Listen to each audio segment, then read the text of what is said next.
Hey guys, Metal Driver 89 here bringing you another WWE Elite review. Today I'll be looking at Series 78, Matt Riddle. Looking at the sides of the box, you see an image of Matt Riddle on both sides. The back of the box features an image of Matt Riddle, stats, career highlights, a description of this figure, and the rest of the figures that are in this wave. Stats include from Las Vegas, Nevada, weight 216 pounds, height 6 feet 2 inches. Career highlights include NXT Tag Team Champion and the 2020 Dusty Rhodes Tag Team Classic winner. The description states, his demeanor may be chill, but the original Bro's mixed martial arts background makes him extremely dangerous inside the ring. Alright, now that we have looked at the box, let's go ahead and open this figure up and take a closer look at Matt Riddle.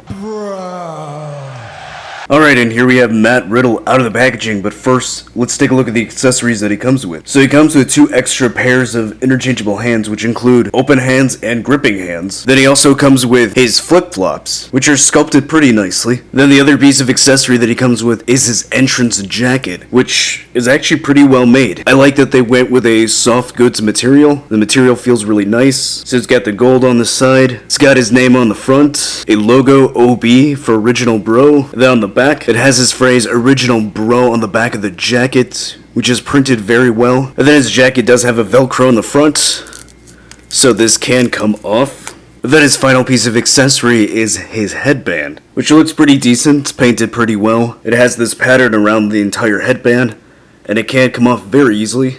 And then looking at the head sculpt. So this is a brand new head sculpt for the Elite Matt Riddle. The only other Matt Riddle figure that we have received is a basic one, which had a different head sculpt. And I think this expression on him is perfect for Matt Riddle. He has this very carefree, dazed look on his face.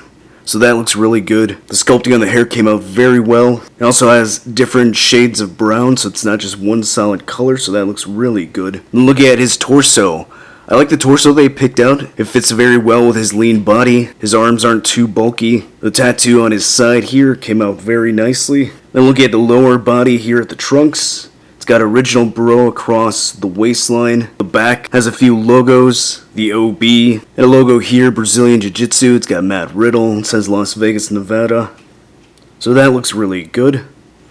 And then the paint on the lower part of the trunks, on mine, it did not come out well at all.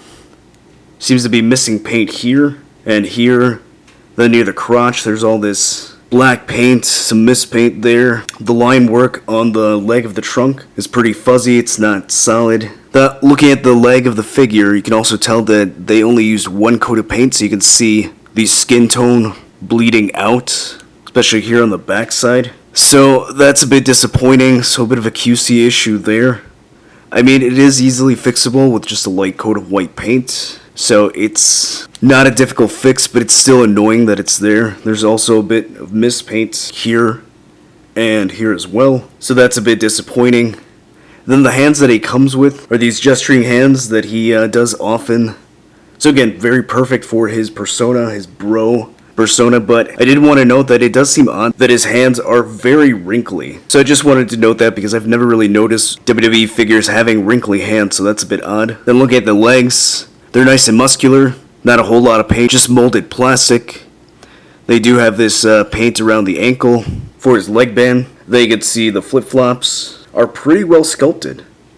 I like how these came out. They can come off.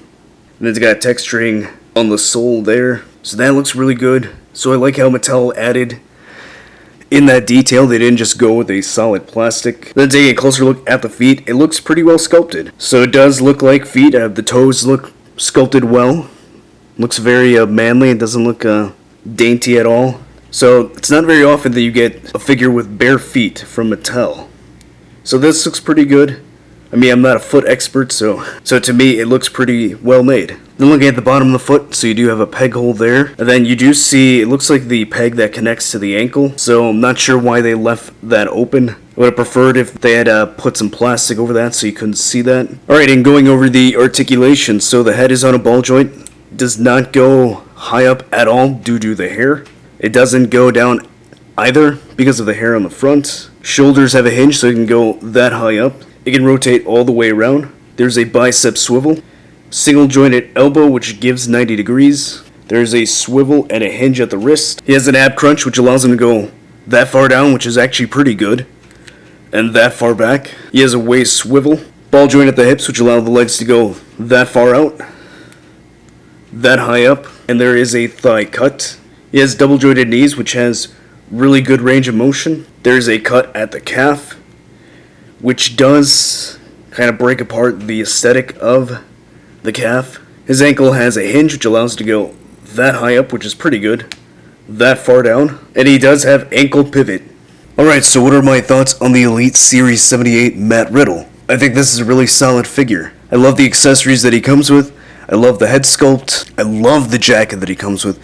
I'm really glad that it's soft goods. It's not a plastic jacket that hinders articulation. I even love the flip-flop accessory. Now, mine has a few QC problems with the paint. That's a bit disappointing, but usually these figures aren't riddled, no pun intended, with QC problems. But like most mass retail figures, you'll usually find a paint issue here and there. Unfortunately, mine has that. So I don't expect that to be the case with all the Matt Riddle figures, so I just got a bad one, unfortunately.